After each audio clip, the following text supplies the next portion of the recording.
Hey guys, today I'm going to be showing you how to open this best brand padlock. The lock uses a 6-pin SFIC lock on the bottom. Those of you who don't know anything about SFIC locks, they have two shear lines. One to open the lock, the other is called the control position, and it's used to remove this brass plug in the lock. Now, you'll typically encounter SFIC locks in college dorm rooms, commercial buildings, etc. Any place where a large master key system is necessary. Now, in order to do this, I'm going to be using a cheap-ass pick gun. I purchased this off the internet for, I don't know, 40, 50 bucks. And it seems to work pretty well.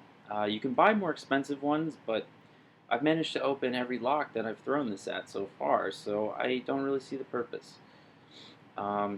With this pick gun, there are a few things to keep in mind. The first is the tension.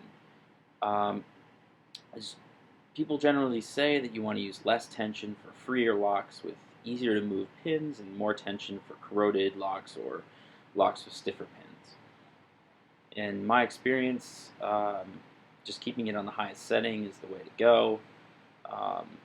Then again, this thing is so cheap that there's really not much of a difference between the high and the low setting. So perhaps if you spend more money on it, you'll get a more fine-tuned instrument. But like I said, this is opened on the highest setting. Every lock from crappy four pin master lock to this 6-pin SFIC lock I'm about to open for you. Now the other thing I'd like to address is the pick needle. Now some people on YouTube, they'll show you videos of pick guns where the needle is positioned like this. You don't want to do that. Okay? Some people even go far as to say that it doesn't matter either way. I'd argue that that's not true. And the reason why is because this is essentially a universal bump key. If you don't know what a bump key is, there's plenty of videos on YouTube about people using them and explaining the concept. And so because this is a bump key, you need the flattest surface possible so that when this needle impacts the pins, it delivers an even punch across all the pins. If you have the needle flipped up like this, what's going to end up happening is that that curve that you see there is going to impact the front pins first, which means that the majority of energy is going to be placed onto those front pins, and the rear pins will not receive enough energy to be able to be pushed up into a releasing position. So it's important that you keep the needle like this. Now, a couple of technical issues that people generally run into. These are not as reliable as the movies make them out to be. It's not usually just stick it in once, pull the trigger, twist the tension wrench, and you're good to go. There are a lot of videos on YouTube of people using these to pick very cheap locks, and they do it on one or two tries. But once again, they're using very, very cheap locks.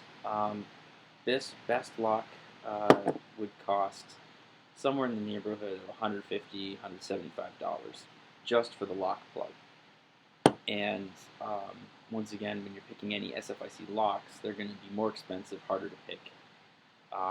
And once again, also, because it is an SFIC lock, it has two shear lines, which means that pins can get inadvertently trapped at the wrong shear line, and subsequently prevent the lock from being opened.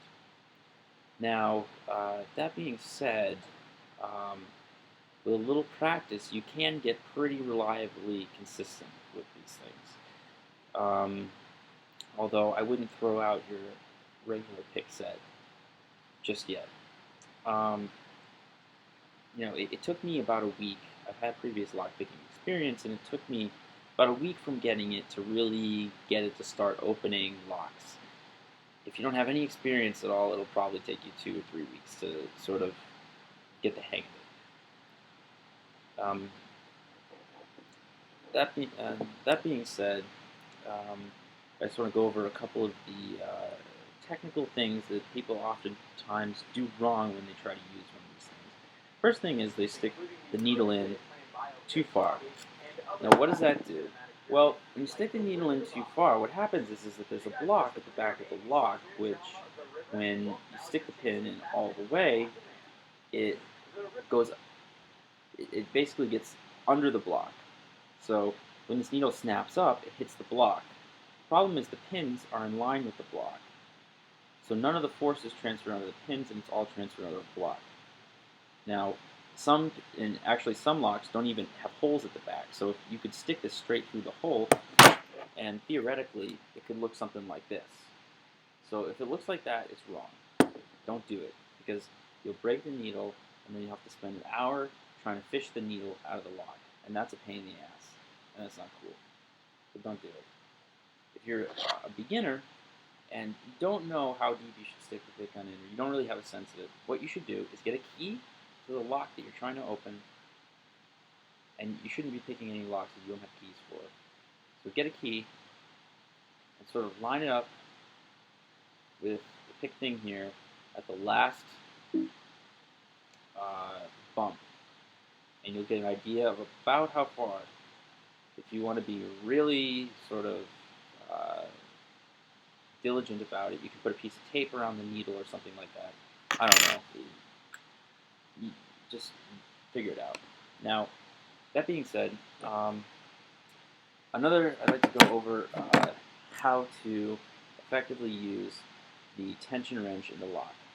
Now, because this is a bump key, and if you did what I told you and did research on a bump key, you'll know that you need to use very, very little tension on a bump key, because otherwise you'll inadvertently set pins when you don't want to.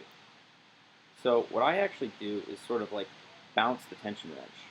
So when I click the gun, as you'll see in a moment, I put pressure on it, and then when I release the gun trigger, I release my finger on the tension wrench. What this does is it allows the pins that were improperly set to reset, and then when I click the gun again, it's basically giving them another go. So, that being said, I'm going to give this a little crack here. Now it's locked. Stick that in here.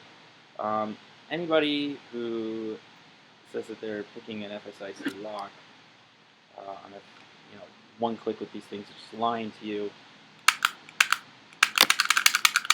Oh, there we go. Now, the way I generally do this is I stick the tension wrench in about halfway here, and I'm actually going to set this on my knee because it's important to sort of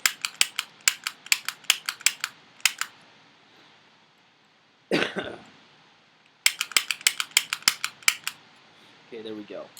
Alright, tension wrench, you should be putting so little pressure, it actually just fell on the floor here.